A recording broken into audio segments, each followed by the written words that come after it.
Building a compelling business website is hard. One of the challenges is understanding what tools are available to you and how much it's going to cost. Does it align with your budget? Does it align with your goals? Today we're going to have a little look at some of those tools and understand the costs associated with them. I'm Josh from The Oak Design. Let's take a look. Drag and drop web tools like Wix and Squarespace have lowered the barrier to entry for small businesses to start their own website. For £15 a month, a small business can start its own website, which is really appealing. It means that they can start their online digital presence and allow customers to search them on Google or add a web address to a business card. The only issue with this comes when small business owners think that they're designers. All too often I've seen small websites look fairly terrible, and a website is a customer's portal into how your brand looks online.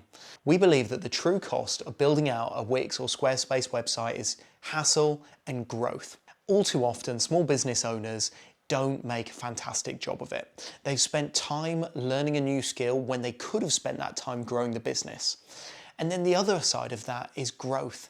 These templates aren't always built for business growth. So if your business develops, it often develops past the point of a template or a Squarespace or a Wix website.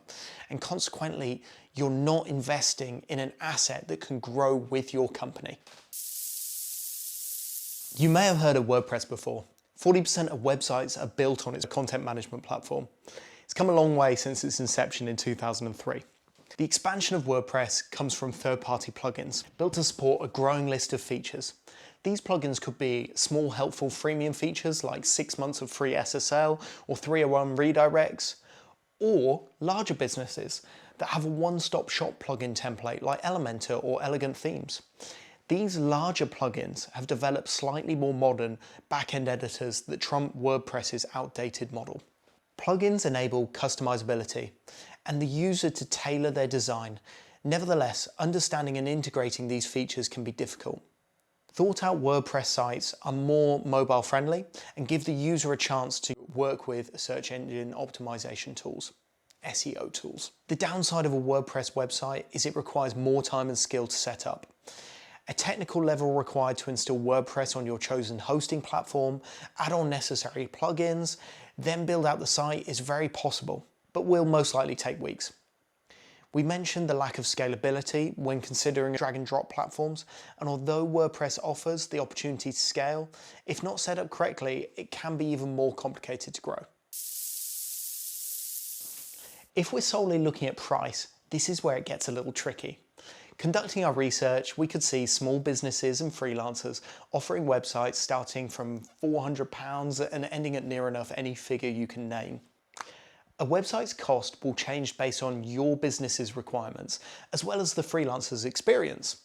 If you're happy with the idea of a template housing your logo, a high-quality stock image, and a paragraph describing the services you offer, then there are plenty willing to put this together for next to nothing.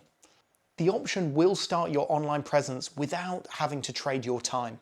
Spending such a small amount will of course not produce a high converting sales tool with a unique tailored design.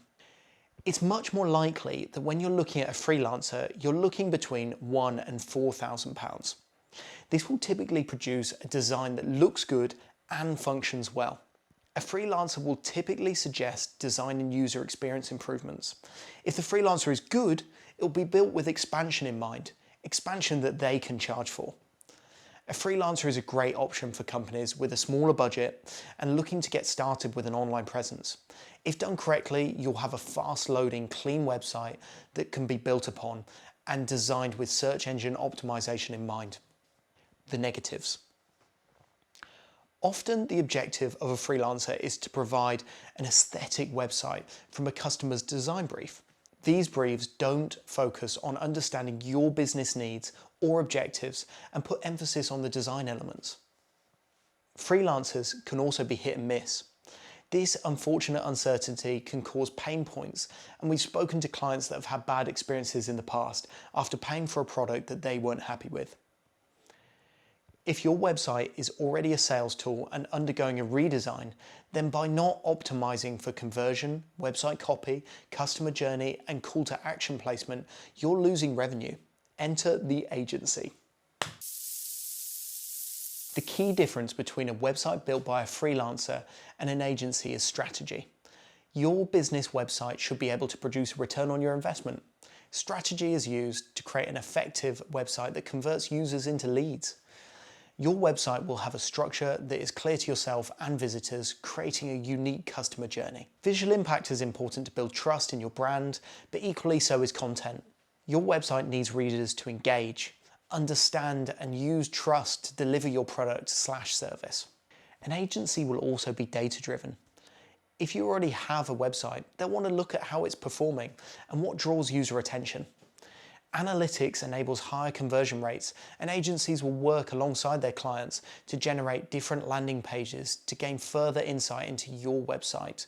A small agency/studio might charge £4,000 to £10,000 for a website build.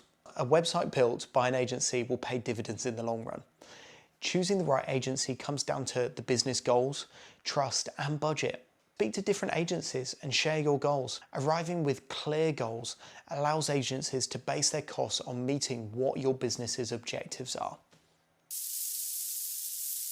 Larger agencies will charge £10,000 and beyond. An enterprise level organisation will look to put 5 to 10% of their revenue back into marketing. Websites can be primary sales drivers, and larger companies often undergo a website redevelopment every couple of years. Keeping up with design trends, along with optimizing to become ranked on Google, requires continuous work through content and the website's adaptability. HubSpot estimates that a website with 60 pages could cost between £30,000 and £40,000. How do I get started? You can start by understanding your goals and objectives. What does success mean to your business? Who is your target audience? What are they searching for online? What can you provide to help them make that decision?